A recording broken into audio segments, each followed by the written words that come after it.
जय हिंद। आखिर ये भोजपुरी इंडस्ट्री में हो क्या रहा है?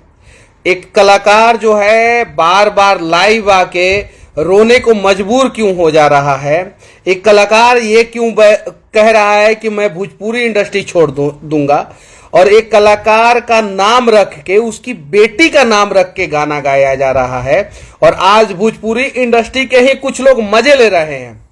यकीन कीजिए कि कल आपकी बेटी का नाम लेके और आपका नाम लेके गाना गाया जाएगा।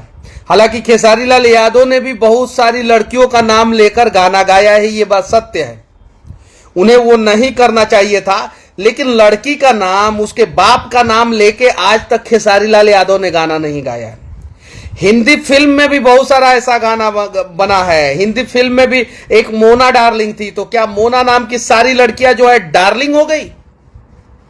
बेबी डॉल थी, बहुत सारी चीजें। तो इन सब चीजों को समझने की जरूरत है। मैं तो लंबा ट्रैवलिंग में था, पिछले 8 घंटे से मैं सफर कर रहा था। अभी मैं पहुंचा हूं होटल में। पहुंचने के बाद मैंने